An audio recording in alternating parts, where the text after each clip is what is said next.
नमस्कार दोस्तों, मेरे YouTube चैनल में आप सभी का स्वागत है। आज हम लोग देखेंगे छत्तीसगढ़ शिक्षक पात्रता परीक्षा और छत्तीसगढ़ शिक्षक भर्ती है तो बहुत ही महत्वपूर्ण प्रश्न जो कि है इंग्लिश पेडागोजी से। ये मेरा जो है 5वां भाग है। तो चलिए शुरू करते हैं। The child is not able to learn a language mainly because of. देखिए है ना कि बच्चा जो है एक भाषा जो है नहीं सीख पाता है। उसका मुख्य कारण क्या है? A, the lack of interest in the language, है ना कि बच्चे का उस भाषा में रुचि में कमी। B, the lack of opportunities to use language, है ना बच्चे को जो है भाषा प्रयोग का कम अवसर मिलना। सी, हर या his interest in sports and culture activities. D, dyslexia. तो देखिए बच्चा जो है कोई भाषा को नहीं सीख पाता है, उसका मुख्य कारण क्या रहता है? उसका मुख्य कारण ये रहता है कि उसको जो है भाषा प्रयोग के अवसर जो है कम मिलता है ना। तो इसका आंसर क्या हो जाएगा? बी हो जाएगा। डिसलेक्सिया आप लोग जानते होंगे, जिसमें जो है बच्चा जो है अक्षरों को जो है उल्टा लिखता है ना, तो वो होता है डिसलेक्सिया। नेक्स्ट क्वेश्चन देखते हैं। विच of the following is the base of remedial teaching. देखिए रेमेडियल टीचिंग बार बार आता है, तो इसमें क्या बोल रहा है कि इनमें से निम्नलिखित में से कौन सा जो है उपचारात्मक शिक्षण का आधार है ना। उपचारात्मक शिक्षण किस बेस पे किया जाता है? तो देखिए A, self test. B, placement test. C, diagnostic test. D, aptitude test. तो देखिए सेल्फ टेस्ट ये तो गलत है, प्लेसमेंट टेस्ट ये भी गलत है ना, जैसे नाम से ही समझ आ रहा है ना। अब इसको देखिए सी दिया है, ये क्या है? निदानात्मक परीक्षण, है ना। तो रेमेडियल टीचिंग जो है कब किया जाता है? निदानात्मक परीक्षण के बाद ही रेमेडियल टीचिंग किया जाता है, जिसको बोलते हैं हिंदी में उपचारात्मक शिक्षण, है ना। और ये दिखा है एप्टीट्यूड टेस्ट मतलब होता है कि अपना जो सोच का परीक्षण, है ना, जैसे कि पीएससी में होता है ना, कॉमन एप्टीट्यूड टेस्ट, है ना। तो ये जो है ये भी गलत है। रेमेडियल टीचिंग कब किया जाता है? पहले रेमेडियल टीचिंग के पहले किया जाता है निदानात्मक परीक्षण, जिसको सी ऑप्शन में बोला है डायग्नोस्टिक टेस्ट। नेक्स्ट क्वेश्चन देखते हैं। विच of the following is not a visual add, है ना। अब देखिए इसमें से निम्नलिखित में से कौन सा जो है दृश्य सामग्री नहीं है? A, television. B, radio. C, flash card. D, chart. तो देखिए टेलीविज़न विजुअल ऐड है, फ्लैश कार्ड विजुअल ऐड है, चार्ट विजुअल ऐड है। कौन सा विजुअल ऐड नहीं है? तो रेडियो नहीं है ना। तो इसमें चूंकि पूछा है, क्या पूछा है? Is not a visual aid, है ना। तो ये इसका आंसर क्या हो जाएगा? रेडियो हो जाएगा, क्योंकि रेडियो क्या है? श्रव्य सामग्री है। नेक्स्ट क्वेश्चन देखते हैं। A teacher asks her learner to join sentence to make a short paragraph inserting supplied connectors and coherence markers like but and however because although etc. The teacher is trying to improve in the student। उसके बाद देखिए फिर skill, है ना, खाली स्थान के बाद स्किल है। तो देखिए इसमें राइट क्या आएगा कि एक टीचर जो है अपने जो सीखने वाले बच्चे को जो है सेंटेंस को जोड़ के बनाने के लिए बोल रहा है, उसके पैराग्राफ में क्या वो इंसर्ट करने के लिए बोल रहा है ना, जो कनेक्टर शब्द है वो सब चीज़ को इंसर्ट करने के लिए बोल रहा है। तो टीचर कौन सा स्किल जो है उसमें इम्प्रूव करने की कोशिश कर रहा है? तो टीचर कौन सी स्किल इम्प्रूव करने का कोशिश कर रहा है? वो राइटिंग स्किल इम्प्रूव करने का कोशिश कर रहा है, क्योंकि लिखने से संबंधित है, मतलब राइटिंग स्किल। नेक्स्ट क्वेश्चन देखते हैं। Radio and television programmes, public address announcement, airport, train or bus station and stores, speeches, telephone customer service, recording or means of. देखिए क्या बोल रहे हैं कि रेडियो है, टेलीविज़न है ना, और जो पब्लिक एड्रेस अनाउंसमेंट होता है, जैसे कि एयरपोर्ट में होता रहता है, अनाउंस होते रहता है कि ट्रेन इतने बजे आने वाली है, इतने बजे छूटने वाली है, इस प्लेटफॉर्म पे छूटने वाली है ना। और भाषण, है ना, और टेलीफोन में जब कस्टमर सर्विस के पास जो रिकॉर्डिंग होता है वो सब, तो वो सब क्या माध्यम है बोल रहे हैं, है ना। 1 वे है, 2 वे है। तो ऑप्शन देखिए क्या दिया है? A, two way communication, B device mode communication, C one way communication, D alternative mode communication.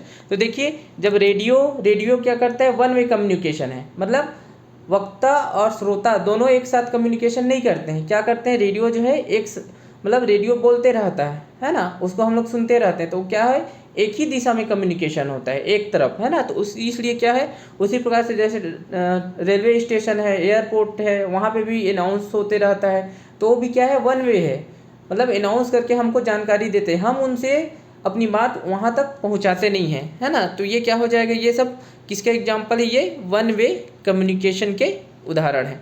जब दोनों तरफ कम्युनिकेशन होगा तो वो टू वे कम्युनिकेशन हो जाएगा। जब एक तरफ कम्युनिकेशन होगा, एक तरफ बात पहुँचेगा, है ना, तो वो जो है वन वे कम्युनिकेशन होगा।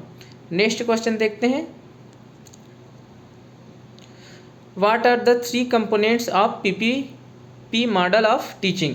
देखिए 3 कंपोनेंट कौन से होते हैं पीपीपी मॉडल के।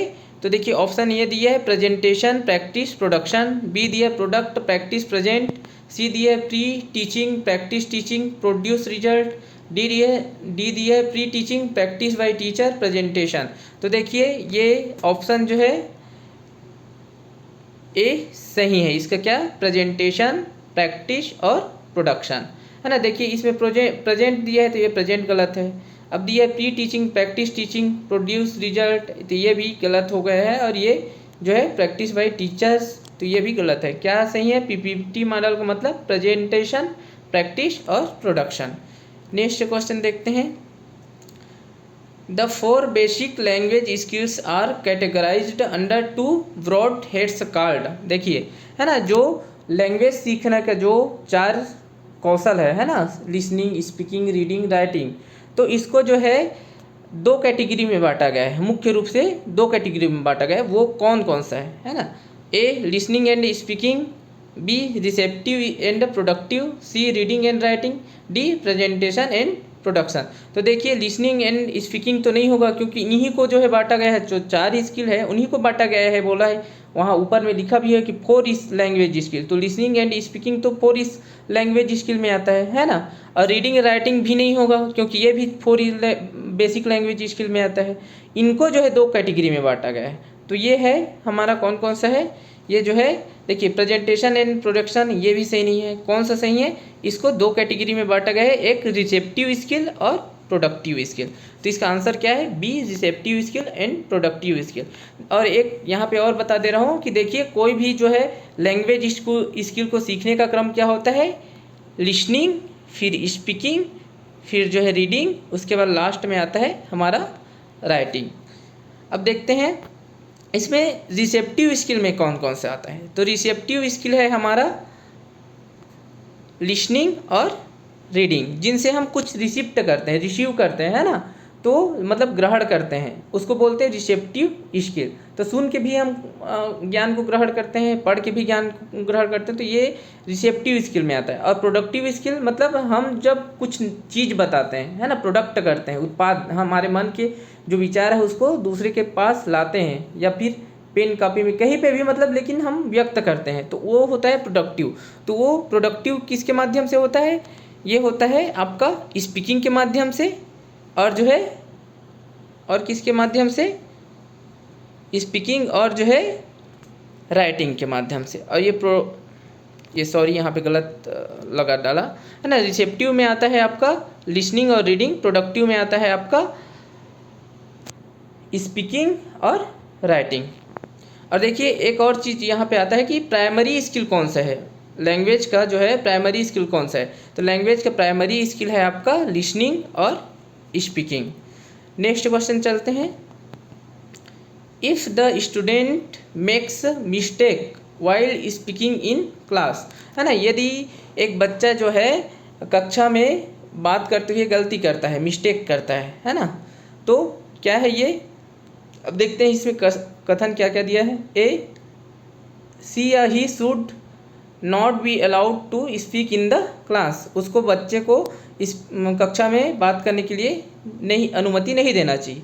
B C are he should be told to learn grammar rules, उसको ग्रामर रूल सीखने के लिए कहना चाहिए। C C are he should not be discourage by the teacher, है ना, उसको जो है टीचर द्वारा डिस्करेज, है ना, हतोत्साहित नहीं करना चाहिए। और डी दिया है C are he should not speak in class, तो देखिए उसको बच्चे को क्लास में बात नहीं करना चाहिए। तो इसका सही आंसर क्या है? इसका सही आंसर है ऑप्शन सी, कि टीचर को जो है उस बच्चे को बातचीत करने के लिए हतोत्साहित नहीं करना चाहिए, क्योंकि बच्चे बातचीत के माध्यम से क्या सीख रहे हैं? भाषा सीख रहे हैं, है ना। तो एक भाषा की कक्षा है, तो उसमें जो है ये नहीं करना चाहिए। देखिए ग्रामर रूल सीखने के लिए कहना ये सही नहीं है ना। बच्चे को जो है बातचीत करने के लिए परमिशन ना देना ये भी सही नहीं है, और उसको कक्षा में बात नहीं करना चाहिए ये भी सही नहीं है ना। तो उसको क्या नहीं करना चाहिए? टीचर द्वारा हतोत्साहित, है ना, डिस्करेज नहीं करना चाहिए।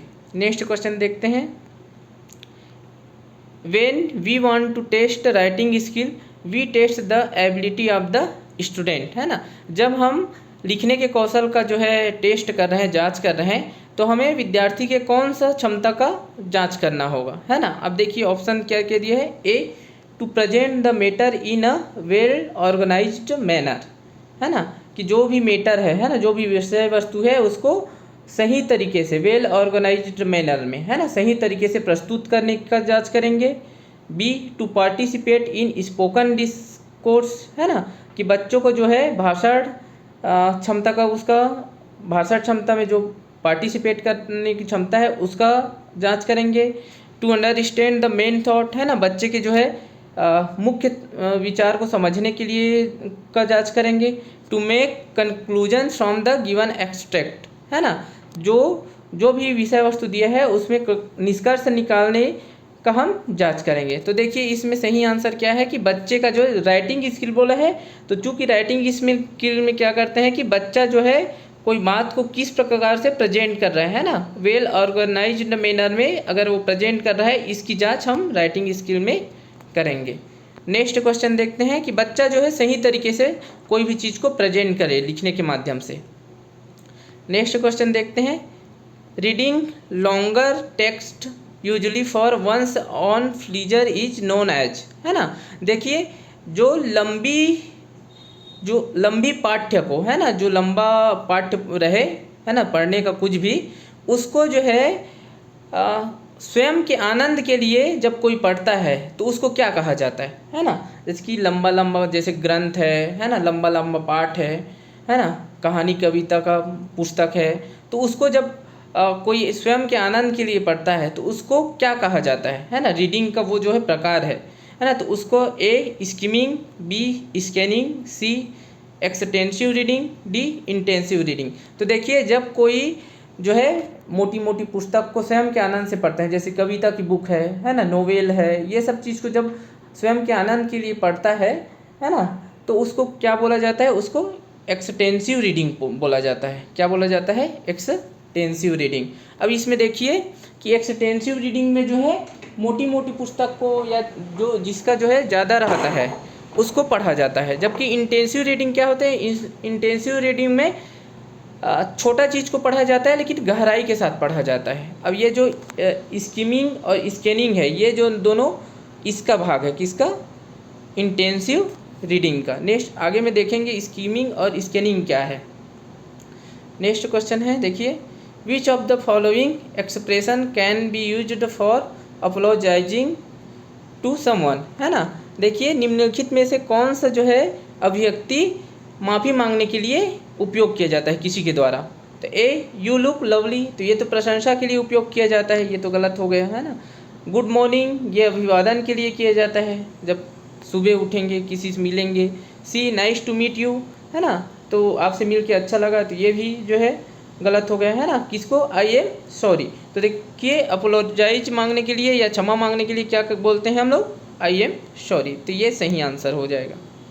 ठीक, नेक्स्ट क्वेश्चन देखते हैं।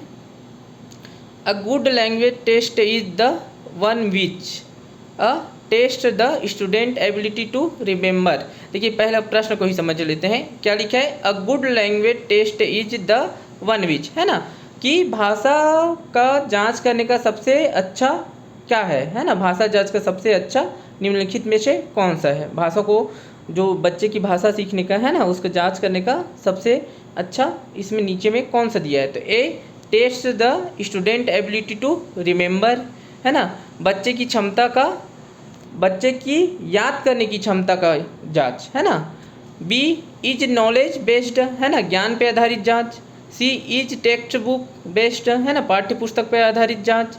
D, test the students ability to use skills in real situation, बच्चे के रियल सिचुएशन में, है ना, वास्तविक परिस्थिति में भाषा को उपयोग करने की क्षमता का जांच। तो देखिए सबसे बेस्ट तरीका, बेस्ट क्या होगा कि एक भाषा जांच करना है हमको, बच्चा भाषा सीख रहा है कि नहीं सीख रहा है। तो बेस्ट तरीका क्या होगा कि बच्चा जो है उसको रियल सिचुएशन में, वास्तविक परिस्थिति में कितना उपयोग कर पा रहा है, उसकी इस क्षमता का जांच करके हम भाषा सीखने की जांच कर सकते हैं। सबसे बेस्ट ये है।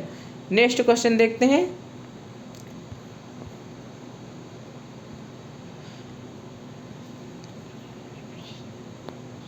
लैंग्वेज एक्विजिशन, है ना, ए। अब देखिए लैंग्वेज एक्विजिशन मतलब भाषा अधिग्रहण या भाषा अर्जन। तो देखिए ए क्या दिए हैं, भाषा अर्जन कैसे होता है? A, is an informal process. B, is a conscious process. C, takes place only in the classroom. D, can be done only with the help of teacher. तो देखिए पहला क्या बोल रहा है, ये जो भाषा अर्जन की प्रक्रिया है वो पहला में बोल रहा है कि अनौपचारिक है, इनफॉर्मल है ना, अनौपचारिक प्रक्रिया है, मतलब भाषा अपने आप सीख जाता है कोई। तो सही कथन है ये तो, ठीक है। अब नेक्स्ट को देखते हैं, इज अ कॉन्शियस प्रोसेस, है ना, मतलब इसको सीखा जाता है, एक प्रकार से ध्यान दे के सीखा जाता है बोल रहे हैं। तो ये गलत हो गया है ना, सचेत प्रक्रिया है बोल रहे हैं, है ना।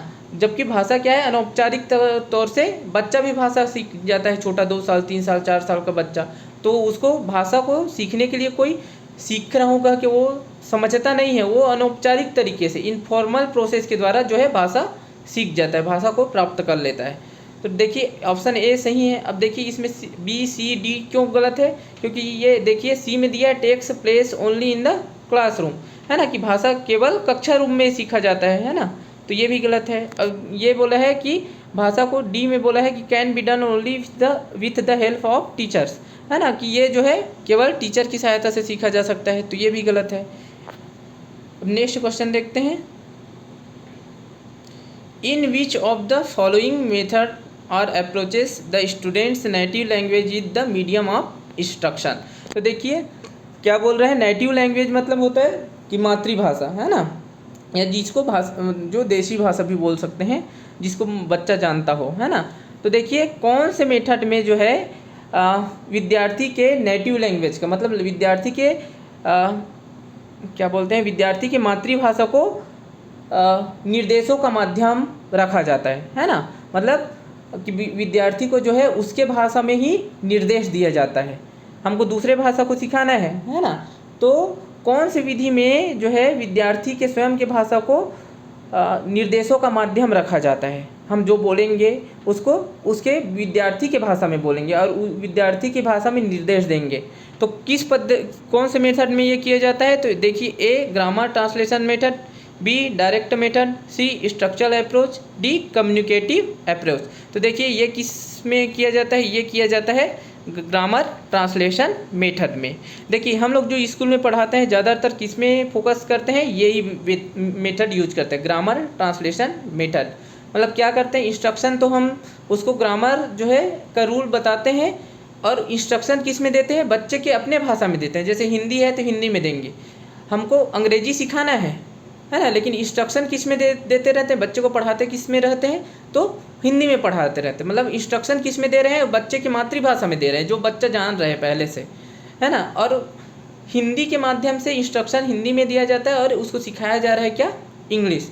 तो पहले से ग्रामर रूल बता देते हैं, उसके बाद जो है बच्चे को उस रूल का पालन करते हुए इंस्ट्रक्शन देते रहते हैं बच्चे के अपने भाषा में, और फिर वो जो है हिंदी से अंग्रेजी में ट्रांसलेट करता है। तो ये जो है ग्रामर ट्रांसलेशन मेथड है। अब देखिए डायरेक्ट मेथड क्या होता है, जो डायरेक्ट मेथड होता है उसमें जो है नेटिव लैंग्वेज का, है ना, यूज नहीं किया जाता है। मतलब बच्चों को अंग्रेजी सिखाना है तो उसमें आप हिंदी का उपयोग नहीं करोगे, आप सीधा सीधा अंग्रेजी के शब्दों को ही बोलते जाओगे। जैसे इनफॉर्मल तरीके से सीखते हैं तो वैसे ही बच्चा जो है धीरे धीरे अंग्रेजी आप उसको उसके पास बोलते जाओ, वो धीरे धीरे सीखते जाता है। मतलब उसमें आपका नेटिव लैंग्वेज है ना, जो मदर टंग का यूज नहीं किया जाता है। ये क्वेश्चन भी आ चुका है, सीजी टेट में ही आ चुका है कि मतलब ऐसा कौन सा मेथड है जिसमें जो है, अब मैं हिंदी में बोल रहा हूँ, ऐसा कौन सा मेथड है जिसमें मदर टंग का उपयोग नहीं किया जाता और बच्चे को जो है मतलब दूसरा भाषा सिखाया जाता है, तो वो है डायरेक्ट मेथड में। किसमें? डायरेक्ट मेथड में, है ना। डायरेक्ट मेथड में जिस भाषा को सिखाया जाना है उसी भाषा में बातचीत, उसी भाषा में इंस्ट्रक्शन, उसी भाषा में सारा चीज़ होता है। अब देखिए यहाँ पे दिया है सी स्ट्रक्चरल अप्रोच। तो स्ट्रक्चरल अप्रोच क्या होता है? स्ट्रक्चरल अप्रोच में बच्चों को जो है बहुत सारा जो है पार्ट जो है पढ़ने के लिए दी जाता है, जो भाषा को आपको सिखाना है। उसके बाद बच्चा उस पार्ट को पढ़ेगा, है ना, कोई भी जो विषय वस्तु को पढ़ेगा और वहाँ से पढ़ने के द्वारा वो रीडिंग कर करके क्या करेगा, ग्रामर के रूल को समझेगा, है ना, पढ़ के या फिर बोल के, है ना, वो स्वयं से रूल को समझेगा। उसको रूल बताएंगे नहीं, वो रूल को क्या करेगा, वो स्वयं उस स्ट्रक्चर में से एक जैसे स्ट्रक्चर बहुत सारा जब करेंगे तो बच्चा स्वयं स्ट्रक्चर में से ग्रामर के रूल को निकालेगा। तो ये होता है स्ट्रक्चरल अप्रोच। अब देखिए कम्युनिकेटिव अप्रोच मतलब, तो यहाँ से समझ आ रहा है कि जब हम बातचीत के द्वारा सीखते हैं कोई भाषा का, तो ये होता है कम्युनिकेटिव अप्रोच। नेक्स्ट क्वेश्चन देखते हैं, आज का लास्ट क्वेश्चन, इस वीडियो का लास्ट क्वेश्चन। अगर मेरे को टाइम मिल पाया तो मैं नेक्स्ट वीडियो बनाऊंगा, या तो फिर टेट एग्ज़ाम के बाद नेक्स्ट वीडियो को बनाऊंगा। इसी का ही पार्ट है, एक और पार्ट। अब देखते हैं इसमें, रेमेडियल टीचिंग इज डिजाइन्ड, है ना। देखिए क्या बोल रहे हैं कि उपचारात्मक शिक्षा जो है किसके आधार पे बनाया जाता है ना, मतलब डिजाइन किया जाता है। तो ए फॉर स्टूडेंट किसके लिए डिजाइन किया जाता है ना। रेमेडियल टीचिंग इज डिजाइन्ड, है ना, मतलब रेमेडियल टीचिंग डिजाइन किया गया है किसके लिए, तो A for student with special need, विशेष आवश्यकता वाले बच्चों के लिए। B for drop out student, जो ड्रॉप आउट है, जो स्कूल नहीं जाते हैं उन बच्चों के लिए, है ना, शाला त्यागी बच्चे हैं उनके लिए। C for bright student to get good marks, है ना, जो होशियार बच्चे हैं, ब्राइट स्टूडेंट हैं, है ना, होशियार बच्चे हैं, उनको अच्छे अंक प्राप्त करने के लिए डिजाइन किया गया है। D to support student who lag behind in academic performance. तो देखिए रेमेडियल टीचिंग किसके लिए किया गया है, देखिए डी का ऑप्शन मतलब है कि उन बच्चों के लिए जो एकेडमिक परफॉर्मेंस में मतलब जितना उनको जानना चाहिए था उससे पिछड़ गए हैं, उससे कम सीख पाए हैं, है ना, जितना उनको सीख जाना चाहिए था। तो रेमेडियल टीचिंग किसके लिए डिज़ाइन किया गया है, तो रेमेडियल टीचिंग जो है, ये जो ऑप्शन डी है, उन बच्चों के लिए डिज़ाइन किया गया है, उन बच्चों के लिए उपचारात्मक शिक्षण की व्यवस्था की बात कही गई है जो एकेडमिक परफॉर्मेंस में जो है पिछड़ गए हैं, मतलब जितना उनको जान लेना चाहिए था, जितना उनको समझ लेना चाहिए था, उतना वो नहीं सीख पाए हैं, कुछ भी कारण हो। तो उसके लिए क्या किया गया है कि उसके लिए उपचारात्मक शिक्षण की व्यवस्था की गई है। तो देखिए ये तीनों ऑप्शन गलत हो जाएगा और ये डी ऑप्शन सही है। तो दोस्तों आज के लिए इतना ही, मिलेंगे नेक्स्ट वीडियो में। सभी को टेट एग्ज़ाम की अग्रिम शुभकामनाएं, आप लोग अच्छे से तैयारी करें। तो यदि आप लोगों को मेरा वीडियो पसंद आया होगा तो लाइक और शेयर और सब्सक्राइब जरूर कर दें। धन्यवाद।